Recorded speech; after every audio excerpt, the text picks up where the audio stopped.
Hello you guys. This is going to be a different kind of video tonight. So just ahead of time, bear with me. I'm normally not used to being in front of the camera, but rather behind the camera.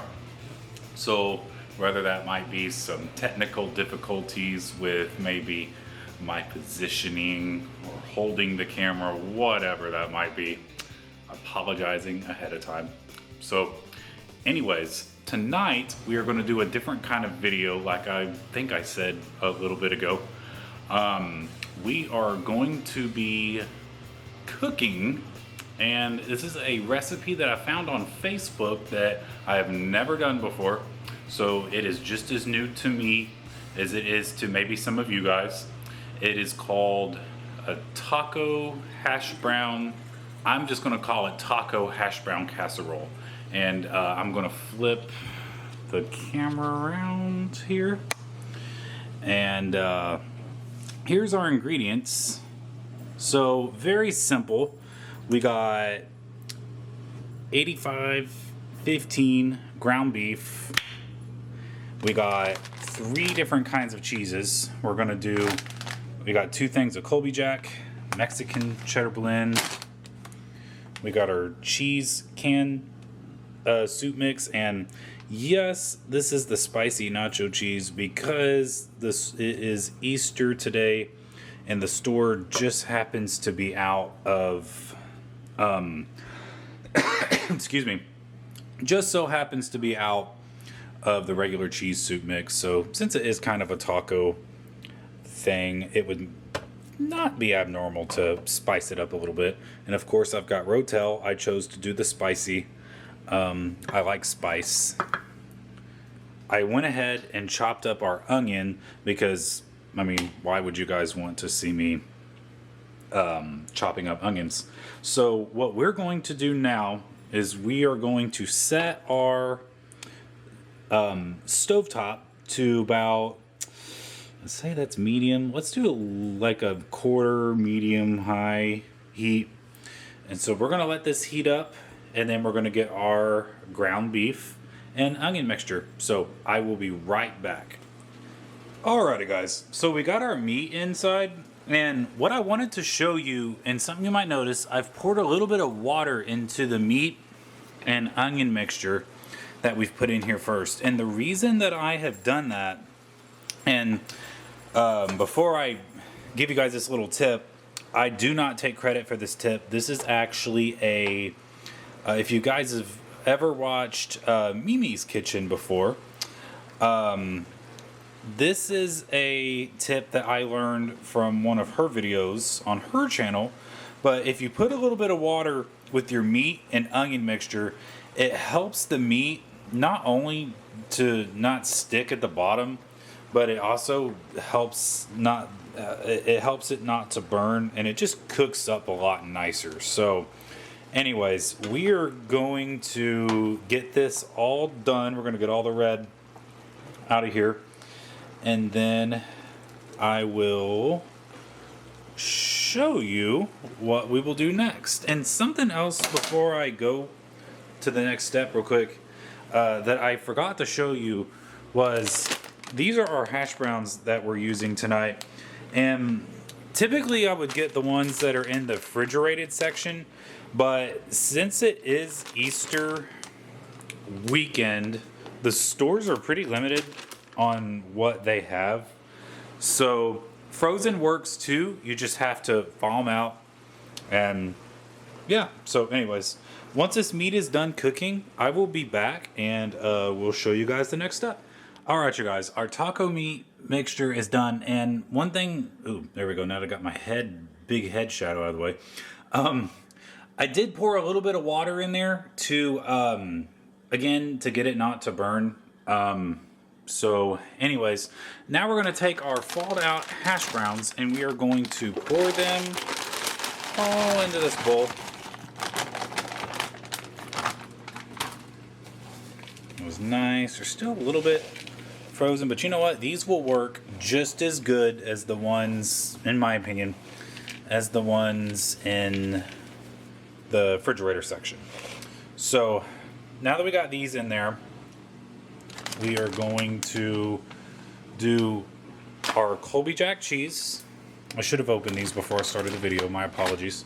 And our Mexican 4-cheese blend. So I'm gonna open these real quick. We can do it on camera. So Mexican cheese, 8 ounces going in. I'm gonna set that right there. And then our oh, that was Colby Jack. I'm sorry, I zoned out. That was Colby Jack. This is our Mexican 4-cheese. That's gonna go in. And let's just get these mixed together. And my hands are clean, I do promise you guys. Once I start putting the soup mix and other cheese in here, I will be using a mixing spoon. But get those mixed together. Don't be afraid to get your hands dirty a little bit. Alrighty, there's those cheeses. And now we are going to put in our, like I said, the recipe calls for regular cheese soup mix, but I'm going to use the spicy. So let's just pour that in there. There we go. And we're going to do our hot spicy rotel with habaneros. And then it does call for some sour cream. So set that down. Open that up. Oh, come on. I should have opened this up before I started the video, so my apologies, you guys. Okay, there's that. And then now that is going in. Let's do a little bit more. I'm not really a big measurer, but I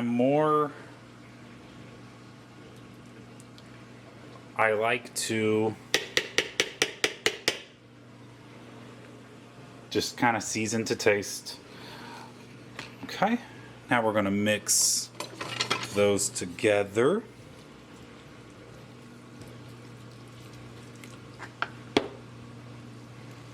There we go. And then I will be right back once these are well acquainted with one another. Alright, those ingredients are all mixed together, and then now all we have to do is put our 1 pound of taco meat inside. Let's see if we can get this in here without totally making a mess. There we go. We are going to set that to the side. Oh, I have my spoon right here, you guys. And we're just going to lastly just mix this in here, you guys. Mix that meat mixture. You could do, honestly, you could do a little more meat if you wanted to. Again, it's all personal preference, you guys. And you could honestly play around with this recipe. You could do jalapenos in here. You could do, make it less spicy, more spicy. You could even maybe even do steak in here if you wanted to. It's all personal preference. So anyways, I'm gonna give this one thorough mix, and then we are going to load this into our, I couldn't tell you, 9 by something baking pan here. And we're gonna go ahead and set our oven, I believe, for 350 and get that preheated. And I will be right back again. Oh, I almost forgot, you guys, but we put one more of our taco seasoning mix in here again before we put it in our baking sheet.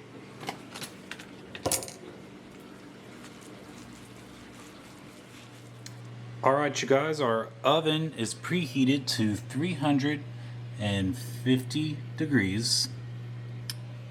Don't know if that clearly got a focus, but we are going to stick this. I'm going to try my best to do this one-handed. There we go. Okay. There we go.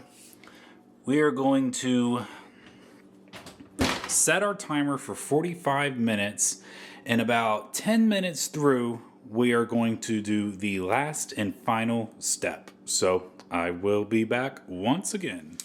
Oh man, you guys, just took this out of the oven and it looks so good, but we're not done with it yet. So what I've done with this bag of Doritos is I have smashed the Doritos into very, very small pieces. But before that, what we're going to do is we are going to add this Colby Jack cheese, and then I've already opened it beautifully. So we're going to add the last layer of cheese.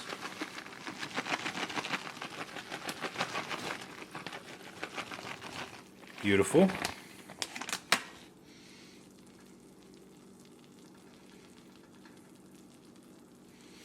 I'm going to go ahead and use the rest of this, honestly.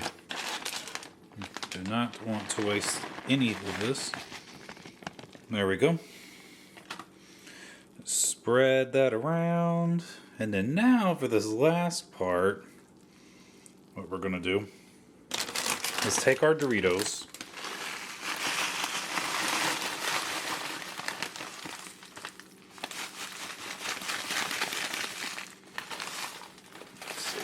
Do this without making a mess. Oh, and there goes my timer. Let me stop that real quick.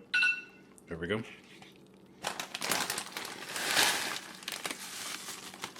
Beautiful. Alrighty. We're going to spread this around. Could also call this taco pie, honestly, if you really wanted to. It could be kind of like a taco pie. Get that nice and coated with that cheese, which is already melting from being in the oven. Alrighty, beautiful. So this is what you want. And like I said, I didn't do the smashing part on camera. I didn't figure that y'all would really care to see that. But now, last and finally, we're going to put this back in the oven for about 5 to 10 minutes. And then the best part is we're going to try it after that. Alrighty, be right back. Alrighty guys, here's our finished product, and yes, I've already cut into it so that I could let you guys see it on the plate, and oh my gosh, doesn't that look so good.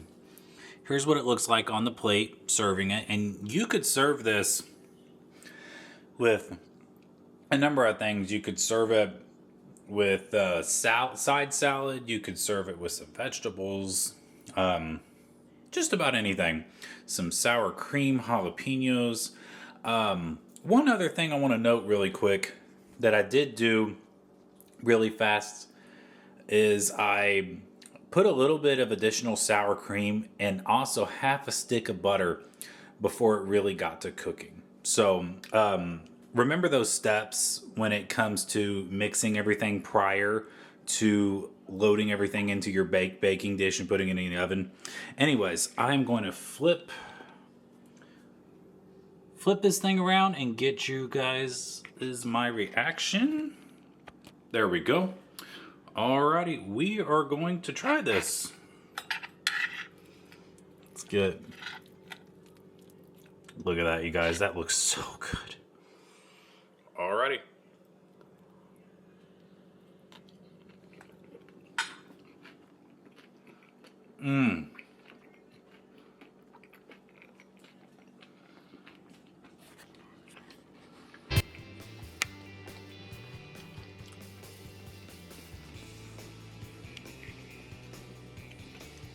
Oh, you guys, that is so good. Try this one at home, you guys. It was super easy to make. Prep time was probably about an hour and a half, but it's really worth it. And this can make you a meal for a full family, or if it's just you, maybe just you and the wife, it can last you a couple of days. So anyways, try this one at home, guys. Thanks for watching, and that will do it.